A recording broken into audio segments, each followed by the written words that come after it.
You been following this Soham Parekh? So he's an engineer. He was moonlighting across multiple startups, and it goes viral because essentially the whistle got blown by this guy, Suhail Doshi. He's the CEO of Playground AI. How would you respond to this? If someone wants to burn themselves out, or maybe they get energy doing that, right? Some people are like, we get a lot of intangible benefits from having people in the office. Not only is the energy different, the vibe is different, the communication is a lot more fluid, where you can just say, hey, this is what's going on today or this month or whatever. You're not like, oh, let's all hop on a Zoom.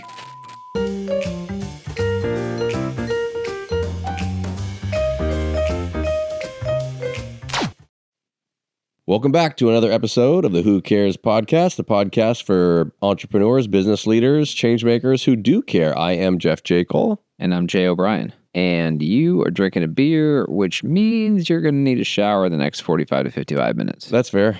I would put it at 2 hours. Speaking of opening beers, one thing that would drive me nuts when I would watch movies, speaking of cracking open a beer, is when, it's like a house party or something. Someone gets home from work, let's say, and just crack open a bottle, and like that cap's just floating on the, it's just on the counter now. Yeah. You don't. The trash can's right there. Like, who's gonna pick that up? How old are these people in this movie? All ages. I mean, a house party, maybe you get a pass. You come home from work after a long day, and just crack open a cool one.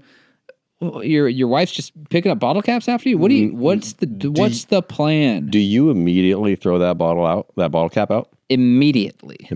What do you do? Why is it living on the counter for even 1 second? In fact, it doesn't even hit the counter because I take it off like a human. Right in the, I don't know. I honestly feel like there's a little bit of a juxtaposition there between like the state that you're in when you're just like, oh, let's just crack a beer at the end of the day, and the part of you that wants to go and immediately clean it up. Can't throw trash away after the end of the day? I mean, give it a minute. Take that. What I think the ideal. Well, I honestly think, I've never thought about this. You make me think about weird stuff. I think the ideal scenario there would be crack the cap. It just falls. I agree. Then I think you take that first swig, put it back down, a little sweet relief. Then you take the bottle cap and you throw it away. That's, I think, ideal. Okay, well, maybe that's true. But I feel check with me when your kid's older. My wife has adopted this practice from these bad habits in movies, but she does it with tags of clothing. Oh no, they're littered all over the place. They're on bathroom counters. They're next to trash cans. They're on the floor next to trash cans. If she listened to our podcast, she's never going to do that. I'm talking about my wife. Oh. She would be dying right now, just awaiting what the next words that come out of my mouth are. This is. Help me understand the logic. I don't get it. This is like one of the top. We don't really argue about much, me and wife. Like there's not that much, like really at all. One of the things is this, because lots of new clothes come in and our house, people send her stuff all the time. She and by the way, because the trash can in our master bathroom, the trash can is inside of like the water closet dealy over there. That's close to my side of the thing. So I think in her head, oh, you know what it is? I just realized it. It's because I have scissors. So she walks all the way over to my side of the thing, cuts the tag off the guy, puts the tag down right in front of my medicine cabinet, my sink, my everything, which is, by the way, like the trash can is right. It's like she could touch the trash can at the same time. I'd freeze the credit card. And just walks away. Moves on with her life. And sometimes, by the way, when there's like a haul, there could be 8 or 9 of them, which is, I could see like one, maybe she doesn't see it, and you're like, just walks away. But it's a mind fuck for me, because I'm thinking, oh, she might return the, like, she needs these. Okay, so. What, like, and then I just learned their decoration. But the question honestly is this: is that a real thought in your head? Because I'll tell you, when they're on a countertop, it's a real thought. When they're next to the trash can on the floor, it's not, because even if that were the case, I don't care. I'm throwing it away on the ground. So my not so passive aggressive part of this thing is, I thought you were joking, because what I will do is the trash can again right here. I will come in the afternoon. And I'm, go in, wash up or whatever. The tags are right there. The trash can's right there. And I see what she has done. I will take that tag and dangle it like this and walk it all the way to the other side of the house. And it's like, hey, babe, did you need this? Did you? Because you left it right by my sink. Was this something that you just want to make sure it's not something you need? This tag for the clothes that you've already. So those of you Hollywood hunks listening to this, and wives that are just littering trash when cracking open a beer or trying on new outfits, help us understand why. I need to know the answer to this. Yeah, I don't know if there's anything else that's like that, leaving stuff around. Speaking of sloppy, you've been following this Soham Parekh? Is that how I want to make sure we're saying it correctly? I think it's maybe Soham. What? It's like there's a little more at the end of the park. Oh, Parekh. Yeah. Maybe Parekh. Yeah. He's from Mumbai. I don't know much, but basically the concern that's getting a lot of coverage is that he's been a little dishonest, stretching himself thin, applying for a bunch of jobs, taking all the quote full-time jobs, and then they're like, yo, you've been hired as an engineer 4 or 5 different places now. You're on payroll 5 places, and ain't nobody got this much time. Have you read any of this? Yeah, so you sent me this thing of like, hey, let's cover this today. And what's funny is within the last, I've been not sleeping. I've been staying up, like watching all these YouTubes of AI stuff and just like going, yeah, your sleep schedule is a joke. I know it. I blame the dog, but also my brain. So anyway, one of the things I've been watching My First Million, which is awesome YouTube and podcast, and somehow they had stumbled onto it a few days ago talking about this guy, essentially talking about like how people are now becoming aware that there's a whole bunch of, it's generally engineers, devs, that are taking multiple jobs at a time, full-time positions, and this one guy specifically, Soham, got found out. So here's a story of this guy. He's been doing this for 3 years or something. I think he recently admitted that he'd been doing it since 2022. So he's an engineer. He was moonlighting across multiple startups, and it goes viral because, essentially the whistle got blown by this guy, Suhail Doshi. I hope I say his name right. He's the CEO of Playground AI. And on Twitter, X, he comes on and he basically says, hey, watch out for this guy. We just realized that he was working in multiple companies. So then this guy has a pretty good following, Doshi. So then people start to respond to this thing. Turns out there's a company called Antimetal where he was the first engineer hired from that company. By the way, he's since, not because of this, but over the course of time has been let go from all these places. They all find out eventually that he's working multiple jobs. So, he used to be at a place called Sync Labs. Actually, when this all came out, he had just been hired at Lindy, which was one of the companies I just recently told you about. Their workflow automation AI. And so because this guy, saw this tweet or this, what do you call it now? You still call it a tweet on X? You're asking the wrong guy. Okay. Well, they let him go. He had just been hired like a week earlier. They let him go. So, and then this guy Has Hubble, the co-founder of Pally AI, he basically said he had offered Soham a founding engineer role a while ago. And he said that so there's more to this. Like, why is he doing this? Is this guy, stealing from companies because he's working for multiple and not telling them? Is he just trying to make a whole bunch of cash? What's he doing? But so somebody comes on in this course of this, Has Hubble from Pally AI, and he said he had offered the guy a founding engineer role, and that in that interview, the guy was really pushing equity, not dollars. So this guy is now saying, like, I don't know that he was doing this for money, because why would you push equity if you knew you're probably going to get found out pretty quickly? He thought he was doing it as like espionage, right? Like trying to see what people are doing and like maybe stealing trade secrets. So it led to suspicion that he might be spying or IP theft. A lot of these companies were Y Combinator companies. So like these people all know each other, and he was bound to get caught. So it's created this whole viral thing questioning, like, the guy ended up getting a chance to tell his story on a show called TBPN with John Coogan and Jordy Hayes. And he basically admitted, I've been working multiple jobs for multiple companies full-time, quote unquote, since 2022. And he's like, I work 20 hours a day. I'm working 140-hour weeks. I don't sleep. He's like, my friends all know me as someone that doesn't sleep. I've never used the help of AI. I've never hired a junior dev to do my work. I had some personal financial issues that I didn't ever tell anybody about, and I was just trying to stack cash. And so it's opened this whole thing up. Is like, is this just like hustle culture, or is this stealing? Couple holes in this. So one, yes, he was pushing for equity more than a higher salary, with the stipulation in a lot of these agreements, is my understanding, that the equity actually wouldn't even be fully vested unless he fully immigrated to the United States.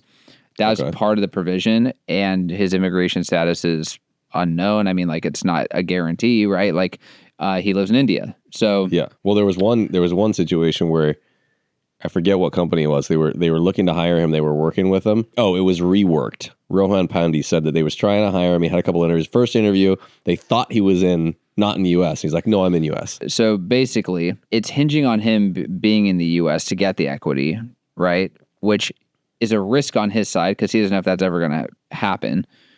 In some situations like this, on his resume, what he's saying his skill sets are, and also saying he lives in the United States to some, if not all. Yeah. I didn't know about the equity thing. Yeah.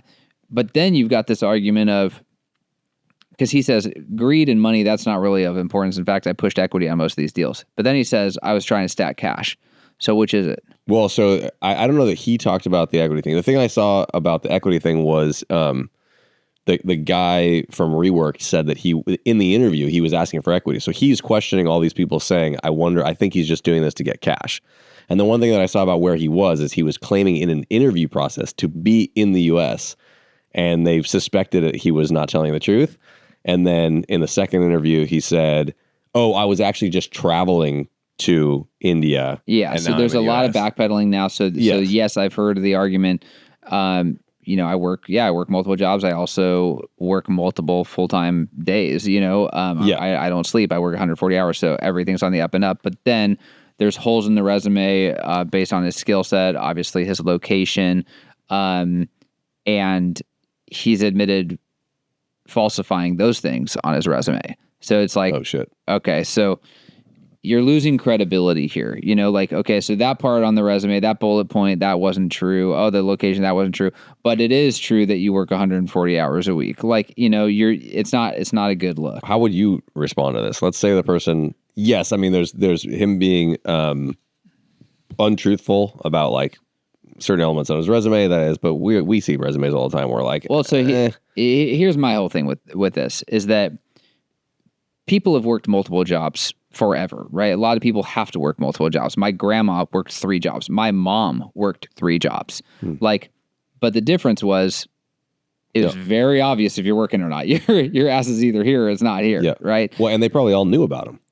Each employer probably knew, after this, I got to go to another job. I guess it was irrelevant, right? Because there is no stepping on toes. I mean, you couldn't work for a competitor, I suppose, but like to go wait tables at night after your office job, it's like no one needs to know about that. In fact, I'm sure my mom probably wasn't advertising that. I don't see an ethical dilemma there. Now, if in the agreement you have with your employer, it says this is your one and only full-time job and you sign that, then yes, that's 100% an ethical dilemma. You're lying at this point. Ours do our job. Our agreements say that. Yes. They must. And these probably did too.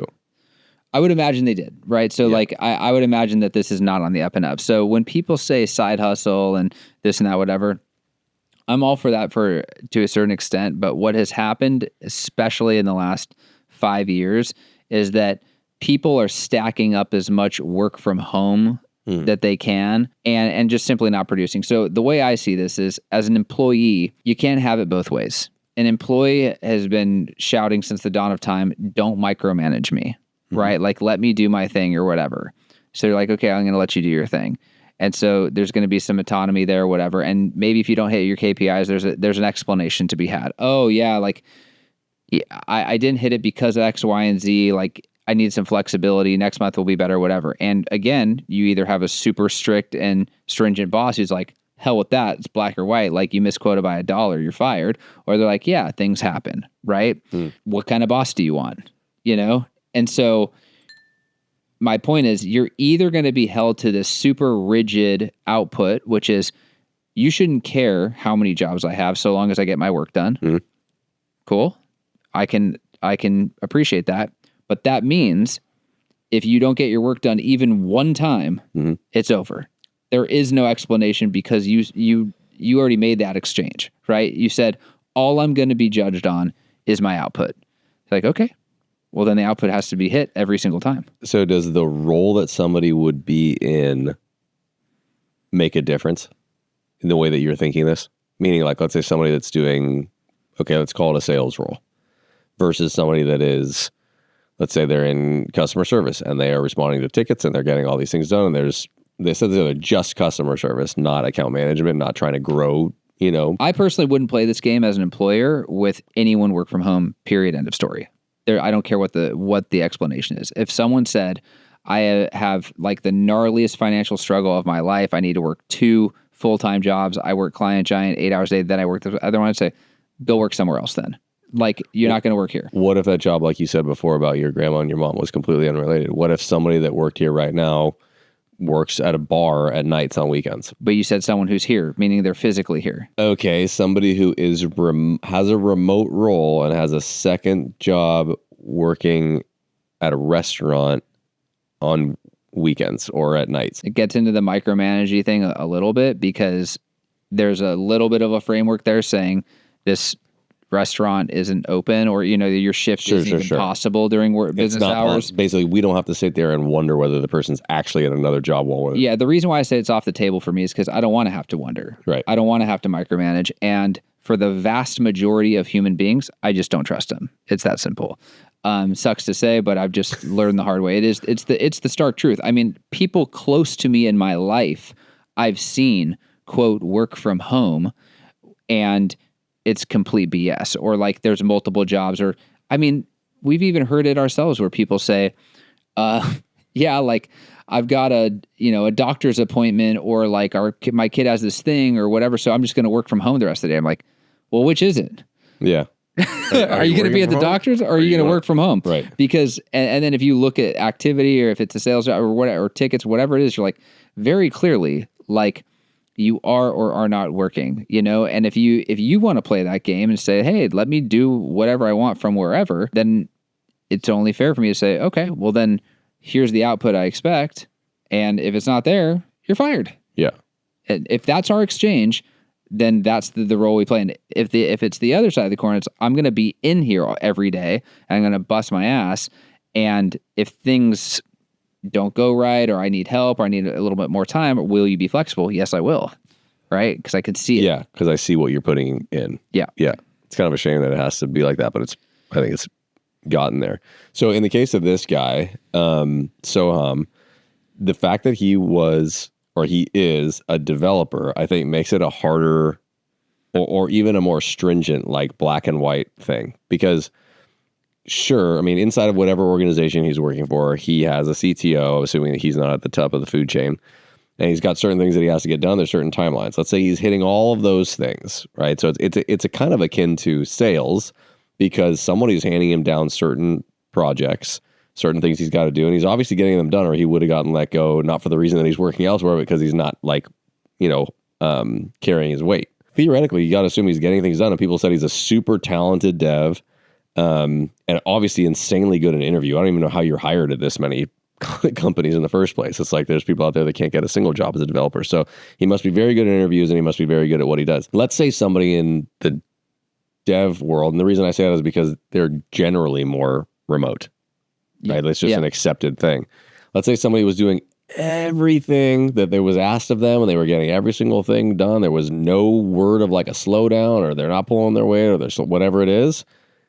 Would you feel, I think there's other variables to consider, like confidentiality. For sure. You mentioned trade secrets. Yeah, like just being in the fold here versus like here and other places, right? And as much as we could say someone always gets their work done on time, and it's not true. It's not true. People are like, hey, we were going to get this done by this Friday. We need to push to Monday because of this. And it's a legitimate reason. Yeah, right? yeah. They're not bullshitting. It's just they're not bullshitting. Yeah. But the problem is now the burden is on you as the employer to sniff it out. Is it bullshit? Right. Or is it real? Like, could we push faster? Of course, delays happen, and I need to be a reasonable human and know that delays happen. But also, this guy's working 2 other jobs. Could that have any influence as to why he needs to push to Monday? Sure. And I don't want to be detective. I don't want to have to figure it out. Well, because then you have the story. You're reading the Walter Isaacson Steve Jobs book right now. How far into that are you? Just maybe 15%. Oh, God. I wonder whether you're going to end up being like a tyrant. I'm honestly hoping not, because I'm already pretty direct, and I know exactly what his style was, and I don't want too much of that to rub off on me. I mean, I watch 27 minutes of The Sopranos, I'm a completely different person than my wife. Of course. All of a sudden you're like talking with your hands and you're just like smacking your wife. You got a little glitter on the nose here. Is that from the buffet at lunch? Oh, I hope so. I see it. No, I say that because I've read a whole bunch of stuff on Steve Jobs and was like obsessed with them. And like what you were just saying begs the question. It's like, sure, he wasn't looked highly upon by a lot of people who worked for him, but people thought he was a genius. But like, there were times where he's pushed for something in a totally unreasonable time frame, and what do you know? It actually got done. What's the name of the law that says that like your work will expand to exactly meet the time that was allotted for it? But anyway, here's what I would think. And when I was reading about this and hearing about it, I kept thinking like, okay, from a development perspective, it's one thing to be a task, like a doer. Like, yes. Okay, here's the thing that we're going to get done. You go do your part of it. And it's a totally other thing, the creative side of development. And like thinking, well, what is possible with what we're trying to develop here? So it's like, there's only so many great ideas that a person can have. Like there's so many. You feel like this guy got the goods over here. 100%. Yeah. Like there's no way that wouldn't happen. Like you have some sort of spark of whatever it is. I mean, maybe you would get the benefit. So he claimed in that interview, that like, look, it made me better at my job because I was solving a bunch of difficult problems. And if I found something that would work for another solution, I then was able to, for another problem, I was then able to think about whether that is possible to help the other one. So like try to spin it as a positive. It's just kind of interesting because like so much ways people work has changed so much in the last little while. Like I wasn't aware of fractional work, I mean, I guess you call it as a consultant 10 years ago. Like it wasn't a thing. There were consultants. So that's his position. Right. But he got fired from all these places. Yeah. Well, but that's for the reason. That's for the reason that they weren't disclosed. So like, I mean, we talked with somebody. So you think if they were disclosed, he could still have all the jobs? Not all at once, but like, I think he wouldn't have jobs the way that these are. They're not going to be a salary based. They're not going to be equity based. But like, could he be an independent developer, an outside? I mean, that's a completely different conversation. That's not what he applied for. Of course. Yeah. But what's making this thing, and a question for you is like, what do you think made this thing go so viral? This, like you said, people have been doing this for forever. Like it's like, I don't really understand why, except for the fact that it was within Y Combinator and it's in a small community. So it's very like a myopic kind of thing. And that got a whole Twitter thing going on. So that sparks a bunch of virality, I guess. But like part of the reason that this is being talked about is because he's saying, like essentially if the results are the way they were or what they are, you're getting good results. It's the same thing as us hiring 5 different fractional people and them doing things, so long as the things are like non-competing. And I think the whole thing, there's got to be more to it than this guy was dishonest. I think it's like, look, all like Silicon Valley got played, and that's what's creating this. Yeah, as far as what's creating it being viral, like I don't know why everyone cares. Maybe it's just like it looks like fraudulent across one specific targeted Y Combinator group, like whatever. But at the end of the day, I mean, I think the guy just got caught with his pants down for being dishonest. Do I personally think he's working 140 hours a week? No. Like, I just don't. Like, you're telling me 20 hours a day this guy is working. And by the way, every single day. Yeah, 7 days a week. Like, no, I don't believe that. I just don't. So granted, like, again, going back to my grandmother and my mom, like you combine their days, like, yeah. They probably were. They probably were. You didn't have to sniff it out. It wasn't from a computer. It was like they showed up, they left. It's like, oh yeah, those are clocked hours. For me to have to put the trust in someone, like, do I actually believe you're giving it your all 20 hours a day without ever breaking that? It's like, no. I'm not going to bet money on that. No. Do you think this is causing problems inside of any of these companies? You think there's any reasons why other employees inside those companies are like pissed or mistrust management, or they're like, how did you not know? Or you not paying attention? Like, I haven't heard about anything, so I have no idea. I think it's possible to erode culture, if you allow dishonesty and unethical people in your organization, for sure. But like a lot of those people, he would definitely have been working more closely with other people who would be pissed, who would have a higher likelihood of knowing this. Well, I also think that what's interesting about his claim is that he claims to be doing all the work. Usually in situations like this, they're leveraging something to help be efficient, whether, AI, whatever, but also just other like subcontractors, employees, right? And at the end of the day, all that is capitalism. It's like, which is fine, but that's not what you got hired to do. You got hired to be the contributor, to be the employee, right? If you hired my company and said, hey, build me a pool, and I said, hey, I'm not the guy that actually builds the pool, you're like, I don't care who builds it, right? But you're responsible, and that's a totally different arrangement. I've seen it firsthand time and time again. It's the same way as people will spend money differently if it was given to them versus if it was earned. We've seen this like crazy since 2020, and the work from home culture, even the productivity argument. I used to think the same thing back in, jobs I've had prior. I was like, hey, what if I could work from home? I'll get the exact same amount of work done and maybe more because I won't commute and this and that. What I understand that argument. It's a sound argument. You had jobs where you thought you could potentially put it on the table to not work at the office. This is like unheard of. You couldn't put it on the table, but like there were a couple like contractors and stuff that were very, very close with the company I'm talking about that almost operate as an employee. And like it made sense to do the job from home. So back then, I'm not even thinking of not doing the job, right? I'm thinking I drive an hour to get here and then in traffic both ways, right? And then I'm here on a computer with an internet connection and a phone. I have all this stuff in my house. Yeah.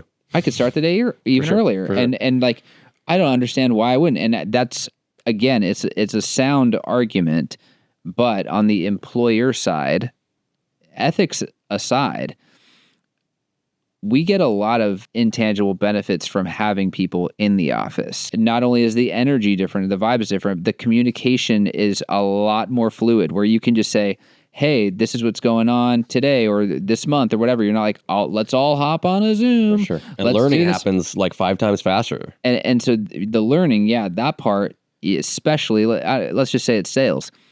If I hired, let's say we hired 10 new salespeople and they're all work from home, you got to train all those 10 people in a systemized way, right? You got to have monitoring other calls.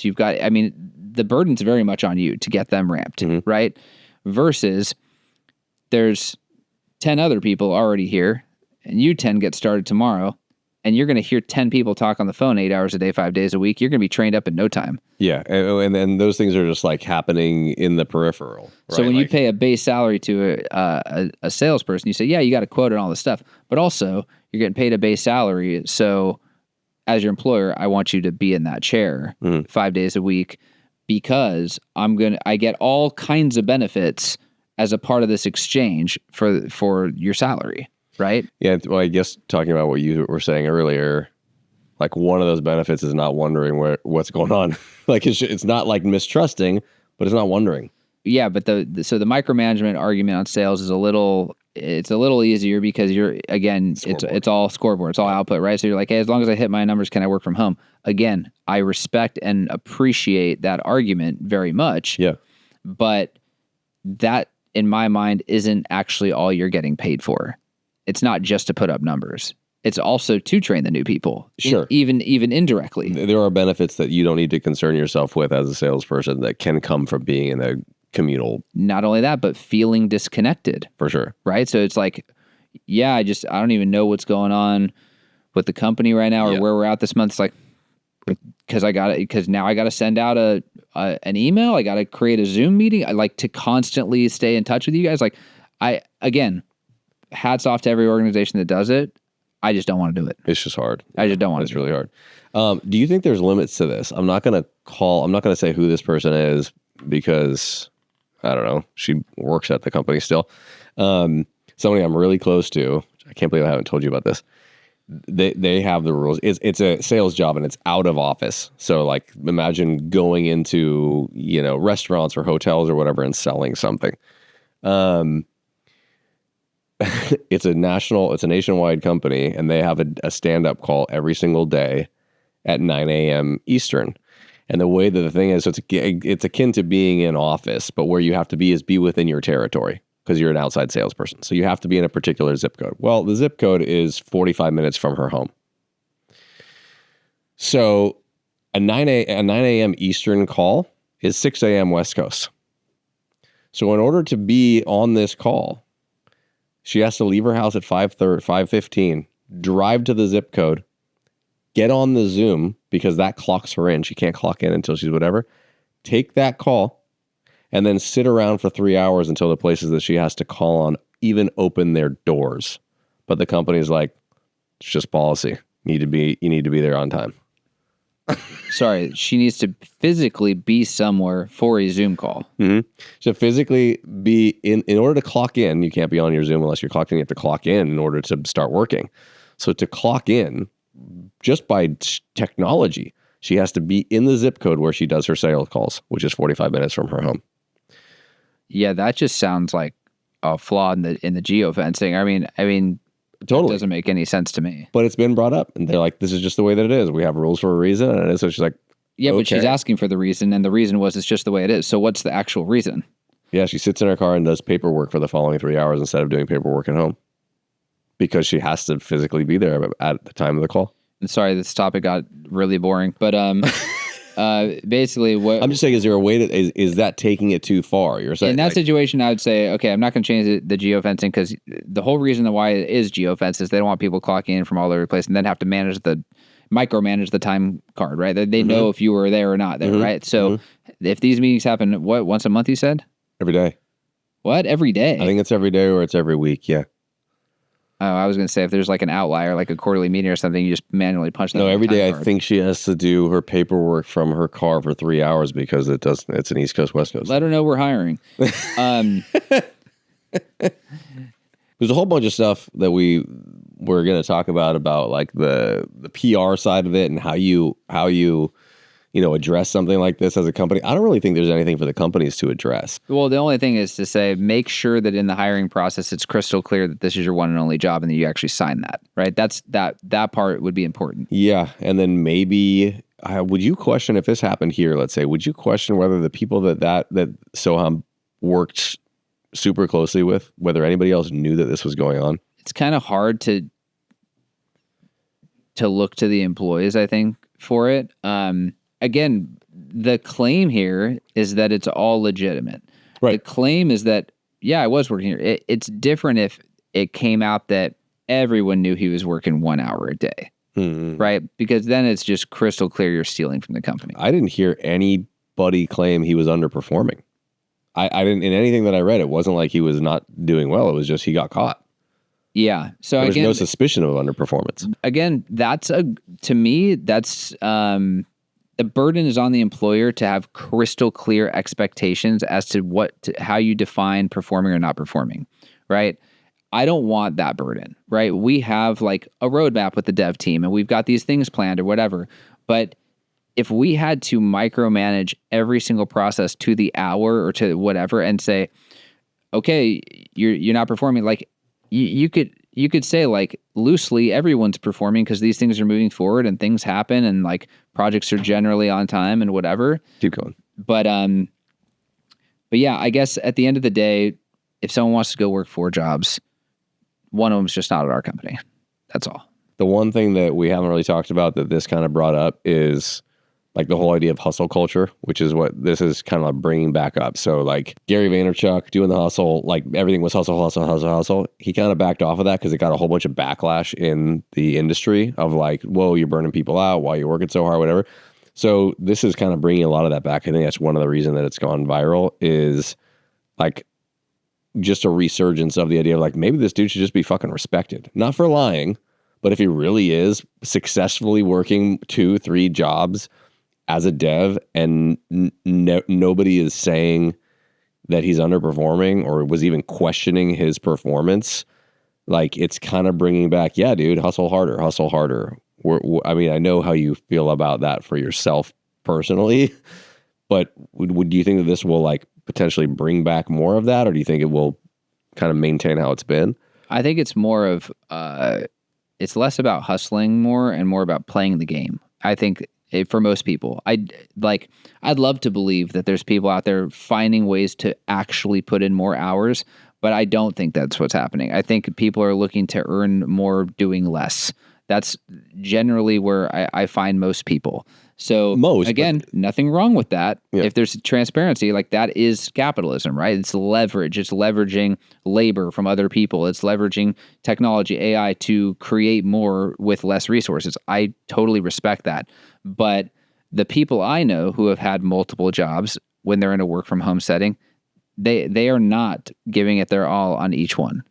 And I'm just not putting my money on that bet. You know what I mean? Like, yeah. So like, I don't care how true it is or isn't. I'm not buying it personally. I disagree slightly, just because not everybody. In general, that's probably the case, but there are few. Like, dude, do you ever still watch Vaynerchuk's shit? No. He still, I think, honestly, has been doing this at this level, this many hours. Like, it's maniacal. I don't even understand it. There are people that do it. Sure. We just met with somebody at lunch who I honestly believe was probably working 18-hour days for like a really long time. Sure. There's not that many. At one job.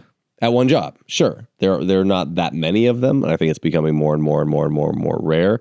The question is do you think that we will shift back? Has culture changed so much from the last 5 years that we will not shift back from admiring that and that being put on a pedestal? Because that's what was the claim a few years ago, was that like, hey, guys, we should not be admiring what you're calling hustle. So you're saying people weren't admiring that because you're advocating for burnout, basically. Yes. I never heard that argument. I don't really care. Like if someone wants to burn themselves out or maybe they get energy doing that, right? Some people are like, there's plenty of people I know, that yourself included, that are like, I always need to be doing something, right? Like, yeah. So if that's actually what you want to be doing, by all means, like, I don't care. I always looked at the side hustle movement as you've got your day job, and then a quote side hustle is your chance to be entrepreneurial. And one day, hopefully the revenue from that exceeds what you earn at your job, and now you're done with your job. That's how I've always viewed the side hustle thing. Not that you should work 17 hours a day till the end of time. For sure. Respect to Annie. Is that a TaskRabbit reference? No, your sister. You said basically do your side hustle until your side hustle outweighs your main job to get rid of your main job and basically do what you want. But do you know about TaskRabbit? Oh, that she did TaskRabbit? Yeah, I don't mean that. I was talking about... And again, so I don't know what the code of ethics or terms of service or any of that was, but my sister Annie, I told about TaskRabbit like 15 years ago, whatever it was. She signed up for TaskRabbit, signed up for every single job, outsourced all of them. And to your point, all the work got done. And everyone was happy. She got like TaskRabbit of the month every month, and she was making a killing, a full-time living. She wasn't doing any of the work. Sure. All the work was getting done. But then 10 to Life was a side hustle. Yeah. Separate from all of that, 10 to Life was a side hustle. Yeah. But I mean, the TaskRabbit thing is a good example of this. So it's like, is there a problem with that? No, it's very entrepreneurial and whatever. The only place it becomes a problem is if you said you are the one doing the work, and in fact you weren't. Right? My guess would be that is in the contract with TaskRabbit. Yeah, I don't know. All right, well, she's no longer there, so... And she's now reporting on true crime. You go check her out, Annie Elise, at Serialously, the podcast, and 10 to Life on YouTube. That's right. Also, big thank you to Modelo for sponsoring the podcast and for... Is there anything wrong with saying they sponsored the podcast when they didn't sponsor the podcast? Dude, your mic's still on. Huh. You got to make it sound like we're like super big. Send us beer. All right. This has been another episode of the Who Cares podcast. Do, as always, like, subscribe, send us messages, send us questions, and we'll see you next week.